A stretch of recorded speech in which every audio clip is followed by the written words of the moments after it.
สวัสดีครับสวัสดีครับพ่อแม่พี่น้อง FC ไทยลาวเมื่อสุขุสุคนมาพบมาพ่อกับเบาต้นวันที่ 21 พฤษภาคมปีพศ 2568 ทุกคนนี่ก็คือใบเสร็จเสียเงินเนาะที่เบาต้นไปตั้งแต่ฝากท่องเนาะตั้งแต่ฝากท่องตั้งแต่เริ่มแรกไปฝากท่องจนถึงวันคลอดทุกคนรวมคร่าวๆกับสิประมาณ16,000 บาทประมาณนี้ทุกคนบาต้นบริไลเศษเนาะบาต้นบริไลยิบย่อยแต่ว่าบาต้นไล่แบบตัวเลขกลมๆประมาณ16,000 บาททุกคน16,000 บาทไม่รวมค่ารถเนาะค่ารถก็คือบนบาต้นอยู่ใกล้โรงพยาบาลเนาะค่ารถไปกลับกับประมาณ140 บาทไป70มา70บางเทื่อก็สิเลทประมาณ150ไปกลับเนาะทุกคนสำหรับคนใดที่ถามมาโอ้บอต้นแบบฝากคันอยู่ประเทศไทยแพงบ่ประมาณ16,000เด้อพี่น้องประมาณ16,000คร่าวๆเนาะคือคร่าวๆประมาณ16,000ถามว่าบอต้นถามบอต้นว่าแพงบ่บอต้นสำหรับบอต้นแม่นบ่แพงทุกคนถ้าเทียบกับการบริการเนาะถ้าเทียบกับการแข็งแรงของลูกเฮาคือน้องเมษาตอนนี้ก็นอนอยู่ทุกคนนอนเนาะคือบอต้นกล่อมลูกนอนเรียบร้อยแล้วนี่ประมาณ16,000พี่น้องอันนี้สำหรับค่ายาค่าฝากค่าหมอเนาะแต่ว่ามือคลอดเนาะหรือว่าเฮาไปผ่าคลอดเบาต้นก็เสียอีก 37,000 บาทเนาะ 37,000 บาทถ้าตีรวมๆก็สิประมาณ 50,000 กว่าบาทพี่น้อง 50,000 กว่าบาทตั้งแต่วันแรกที่ไปฝากจนวันสุดท้ายที่ออกจากโรงพยาบาลประมาณ 50,000 กว่าบาทเนาะสำหรับบางคนเนาะอาจจะคิดว่าโอ้ยคือแพงแท้เบาต้นแต่สำหรับเบาต้นนี่แมวบ่แม่นเบาต้นบ่แม่นเบาต้นมีเงินได้สำหรับเบาต้นนี่การบริการของพยาบาลหรือว่าแพทย์หมอหรือว่าห้องที่เฮาได้ไปนอนไปผ่าตัดมันสมกับมันคุ้มค่ากับเงินที่เฮาเสียไปทุกคนนอนห้องแอร์พยาบาลเรียกคุณพ่อคุณแม่มีแม่บ้านทำความสะอาดมีคนให้บริการด้านต่างๆมีลิฟต์ให้เฮาขึ้นห้องมีลิฟต์ให้เฮาลงจากห้องคือทุกสิ่งทุกอย่างคืออำนวยความสะดวกทุกคนคืออำนวยความสะดวกเนาะคืออำนวยความสะดวก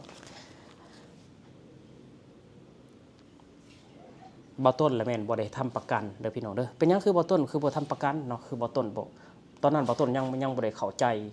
เกี่ยวกับการบัตรประกันสังคมทุกคนคือบอต้นยังไม่ได้เข้าใจเกี่ยวกับบัตรประกันสังคมคือบอต้นบ่ได้ทำงานโรงงานเนาะถ้าทำงานโรงงานเขาเจ้าสิบังคับเลยว่าคุณต้องทำประกันสังคมแต่อันนี้คือบอต้นแบบว่าอยู่กับนิติบุคคลเนาะนิติบุคคลก็คือแบบว่าบ่ได้เฮ็ดประกันสังคมแต่ในอนาคตใกล้ๆนี่เนาะบอต้นก็สิได้ทำประกันสังคมเลยทุกคนประกันสังคมบางคนว่าถ้าบอต้นทำประกันสังคมเนาะอาจจะบ่เสียหลายป่านนี้อาจจะมีเงินสงเคราะห์บุตรอีกคือบอต้นแบบว่าบอต้นบ่ได้คิดเรื่องนั้นนะบอต้นบ่ได้คิดแบบว่าอยากได้เงินสงเคราะห์บุตรนะบ่ได้อยากแบบว่าเขาโรงพยาบาลเสียเงินหน่อยนะคือบ่แม่นบอต้นมีเงินนะทุกคนคือบอต้นเกรงใจทุกคนคือบอต้นเกรงใจเนาะคือว่าเงินที่สงเคราะห์บุตรก็คือเงินรัฐบาลของไทยคือบอต้นเกรงใจตรงนั้นนะเฮาได้มาอาศัยเฮาได้มาทำงานในประเทศไทยเฮาได้มาหาเงินอยู่ในประเทศไทยบ่ต้มก็รู้สึกดีใจแล้วทุกคนรู้สึกภาคภูมิใจแล้วเพราะฉะนั้นแล้วซ้ำนี่เนาะมันบ่เนื้อบากว่าแห้งเฮาประหยัดอยู่ประหยัดกินอดออมเนาะประหยัดบ่ใส่ฟุ่มเฟือยเอามาเสียตรงนี้เบาต้นว่าดีกว่าเนาะดีกว่าเพราะฉะนั้นแล้วประกันสังคมก็คือแบบคือบอต้นบ่อยากเฮ็ดนะทุกคนบอต้นบ่อยากเฮ็ดเนาะคือบอต้นมีความเกรงใจคือมีความเกรงใจแบบว่าเงินภาษีของคนไทยนะที่เอามาแบบว่าเป็นเงินสงเคราะห์บุตรที่จริงก็คือประกันสังคมเขาก็จ่ายทุกเดือนแต่ว่าบอต้นแบบคิดเองบอต้นเป็นคนคิดเองทุกคนคิดเองเกรงใจเนาะเกรงใจนี่คือใบเสร็จรับเงินทุกคนคือเก็บไว้สำหรับคนลาวหลายๆคนที่ถามว่าฝาก คันหรือว่าฝากท้องอยู่โรงพยาบาลฝั่งไทยนี่คือว่าย่านหลายๆคนย่านเนาะหลายๆคนย่านว่ามันแพงบ่ย่านเสียเงินหลายเวลาไปผ่าคลอดอีหยังทุกคนบ่หลายเลยทุกคนบ่หลายก่อนลูกก่อนเฮาสิก่อนเฮาสิวางแผนมีลูกเฮาก็ต้องเก็บเงินไว้ก่อนเนาะเฮาก็ต้องเก็บเงินไว้ก่อนว่ามีเงินประมาณนี้เฮาตึงตั้งครรภ์สำหรับเบาต้นแบบนี้เนาะสำหรับเบาต้นแบบนี้คือเฮาต้องวางแผนไว้ก่อนว่าเฮาต้องเก็บเงินปีหน้าเนี่ยเฮาสิมีลูกคือเบาต้นวางแผนไว้แบบนี้เพราะฉะนั้นเราจึงเฮ็ดให้การเงินของเฮานี่มันบ่ขาดเคินเนาะขาดเคินกับขาดเคินเล็กน้อยบ่ขาดเคินหลายเกินไปเฮ็ดให้การเงินเฮานี่ท่วงทันกับเวลาเฮาที่ใช้ทุกคนเนาะคือวางแผนไว้ก่อนบ่แพงเลยพี่น้องบ่แพงคืออยู่ในโรงพยาบาลไทยนี่ถ้าแบบว่าเจ้าบ่เคยนะสมมุติว่าคนลาวเฮานี่นะแรงงานลาวเฮานี่มีท้องแล้วบ่เคยแบบฝากคันอยู่ในโรงพยาบาลไทยนี่ลองเบิ่งแล้วเจ้าจะติดใจและก็ภาคภูมิใจในการบริการของแพทย์หรือว่าโรงพยาบาลฝั่งไทยนะทุกคนเก็บไว้หมดเนาะก่อนบางคนอาจจะบ่แพงปานนี้เนาะบางคนอาจจะบ่แพงปานนี้คือบ่ต้นนี่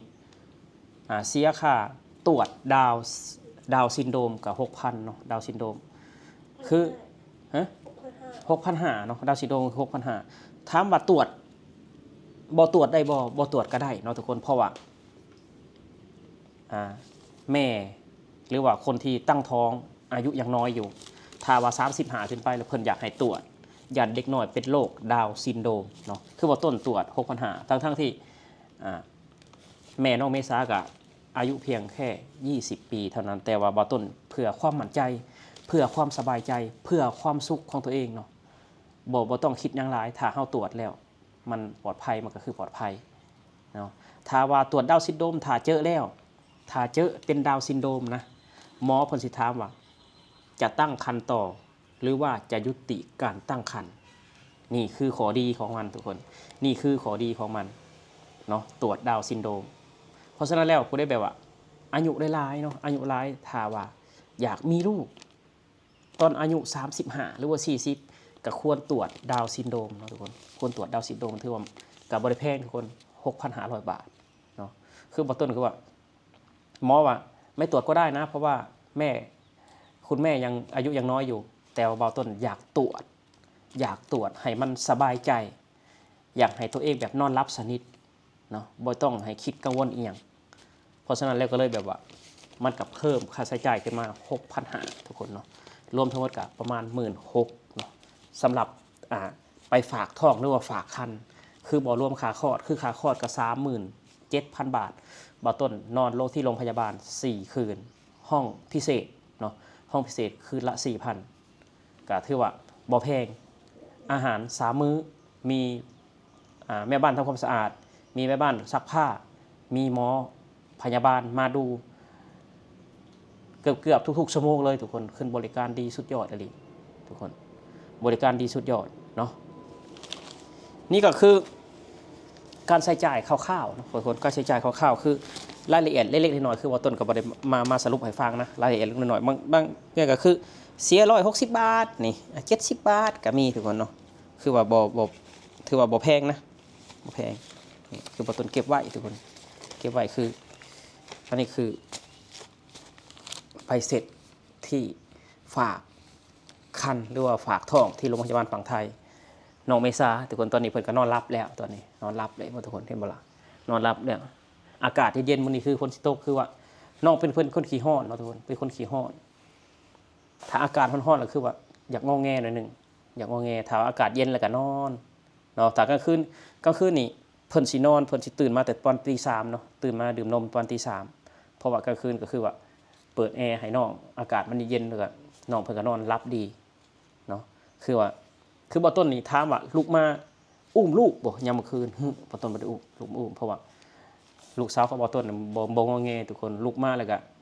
คือบ่ได้ร้องไห้เนาะคือลูกมาแล้วแอะๆอะๆแล้วก็ป้อนนมแล้วก็นอนต่อคือแบบตอนนี้คือสบายทุกคน เนาะก็เป็นบุญอ่าของบ่ต้นเองนี่แหละทุกคนบ่ต้นคิดว่ายังเป็นบุญของบ่ต้นอยู่เพราะว่าตอนนี้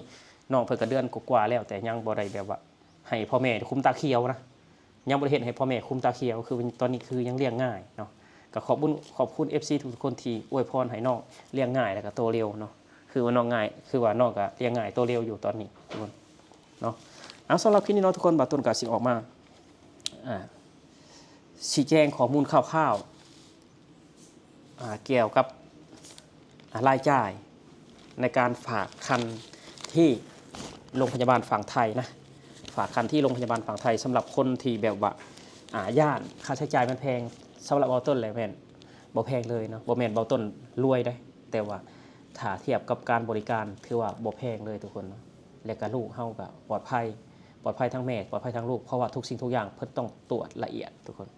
เนาะเพิ่นต้องตรวจละเอียดเอาสำหรับคลิปนี้เนาะทุกคนบ่ต้นก็สิอำลาพาจากพี่จากน้องไปแล้วขอบคุณ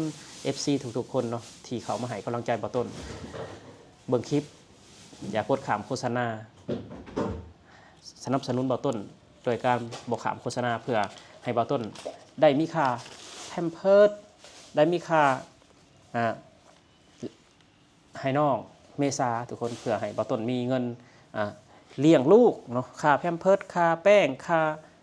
อีหยังหลายๆอย่างเนาะก็ขอบคุณ FC ทุกคนที่คอยซัพพอร์ตบ่ต้นมาตลอดสำหรับคลิปนี้ก็บ่ต้นก็เสียมลาพาจากพี่จากน้องไปแล้วก็ขอให้พี่น้องมดสุขุสุคนจงมีแต่ความสุขความเจริญสุขภาพแข็งแรงตลอดปีตลอดไปสวัสดีครับผม